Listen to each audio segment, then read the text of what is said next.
अकड़हेड़ धरी रहेगी, अकड़हेड़ सब धरी रहेगी, सीधे होकर के जाओगे, अपनी करनी पार उतरनी, जैसा करोगे वैसा पाओगे।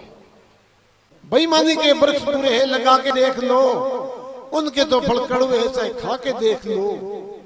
और एक महीने की चिनगलार ना तो छोड़ लो, बिगड़ गया भाई। पति और पत्नी में ऐसा संबंध हो, शरीर दो है लेकिन आत्मा एक है, उस घर में होने वाला पुत्र राम और कृष्ण से किसी बात में कम नहीं होगा। अरे तू के गिर वो कर है बेटो पाड़ो से बन जी, धन की कमी इसलिए हो रही है कि घर में बूढ़े लोग दुखी है। बूढ़े दुखी होंगे, बूढ़ा पराधीन होता है।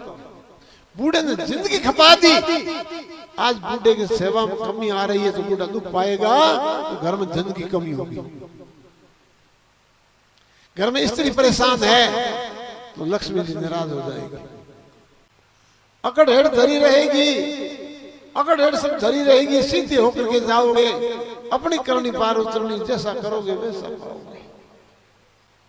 ये अकड़, ये बड़पन, ये हेकड़ी, ये धन का अभिमान, ये शरीर का अभिमान, ये पद का अभिमान, ये प्रतिष्ठा का अभिमान, ये टिकने वाली बात नहीं है।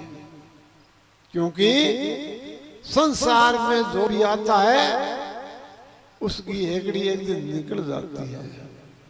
थे ना घबराओ, सारी चीजें खोल निकला। इसी प्रकार एक बच्चे को पकड़ा, एक बच्ची को पकड़ा, संबंध बना दिया, वो पति पत्नी हो गए, उनके बच्चे हो गए, परिवार हो गया, फिर बेटा हुआ, फिर पोता हुआ, फिर दादा हुआ, फिर पड़दादा दादा हुआ। इस प्रकार की बातें चल पड़ी, लेकिन कोई किसी का नहीं है। ये सत्संग का वाक्य है। बेईमानी के वृक्ष पूरे है, लगा के देख लो, उनके तो फल कड़वे है, चाहे खा के देख लो। बेईमानी के वृक्ष पूरे हैं, लगा के देख लो, उनके तो फल कड़वे, चाहे खा के देख लो।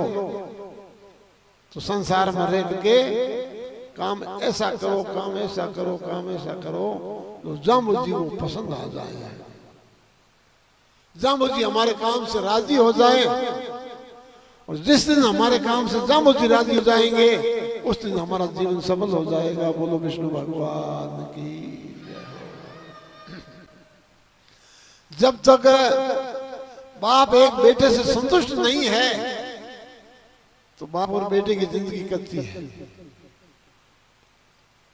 बेटे को ऐसा कार्य करना चाहिए कि बाप खुश हो जाए, और बाप को भी ध्यान नहीं देना चाहिए कि बेटा खुश कर रहा है तो करने दो, कोई बात नहीं, खुश रहना चाहिए।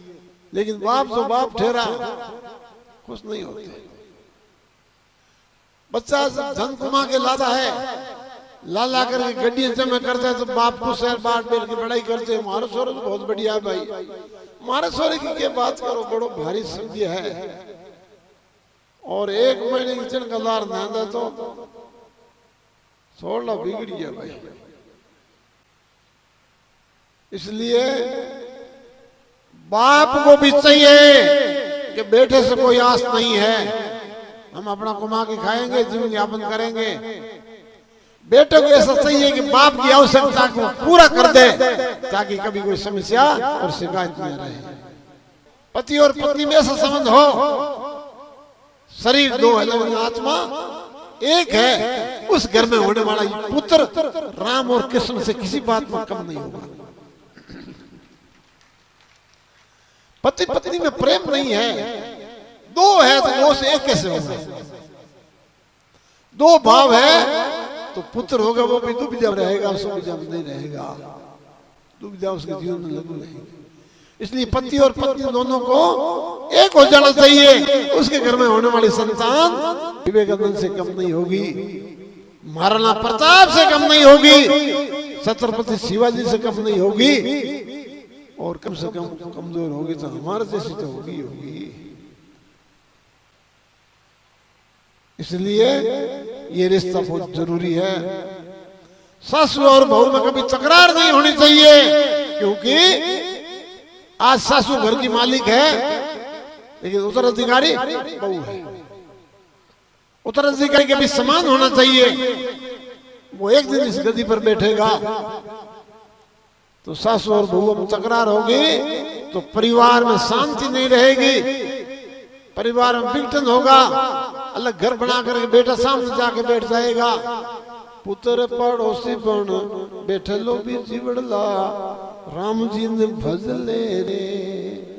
अरे तू के गिर वो कर है बेटो पड़ोसी बन जी, और पड़ोसी इंडो को बन जी ही जो आर बावन ओढ़ बजाई के थाली गाय मेरे खेत में बढ़ गई मेरे संत को बज।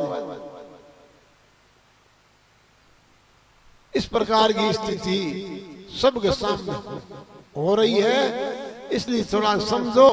बाप और बेटा जीवन भर संबंध को निभाएं कि मैं उनका बेटा हूं, ये मेरा बाप है, मैं इसका बाप हूं, ये मेरा बेटा है।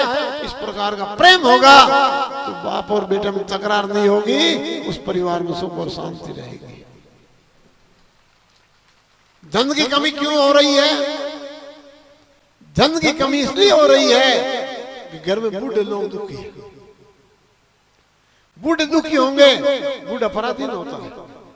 बूढ़े ने जिंदगी खपा दी, आज बूढ़े की सेवा में कमी आ रही है तो बूढ़ा दुख पाएगा, तो घर में धन की कमी होगी।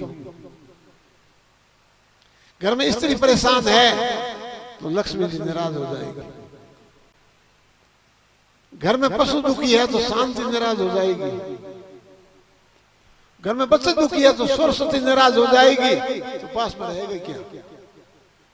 इसलिए इस बात का भी ध्यान रखो, बूढ़ों का ख्याल रखो, बच्चों का ख्याल रखो, और हमारे आदि पशु उनका भी ख्याल रखो, और जो अर्धांगिनी पत्नी है, आधा अंग है, उसका भी ख्याल रखो। ये 5,000 तो चीज है, और क्या तुम्हारे पास?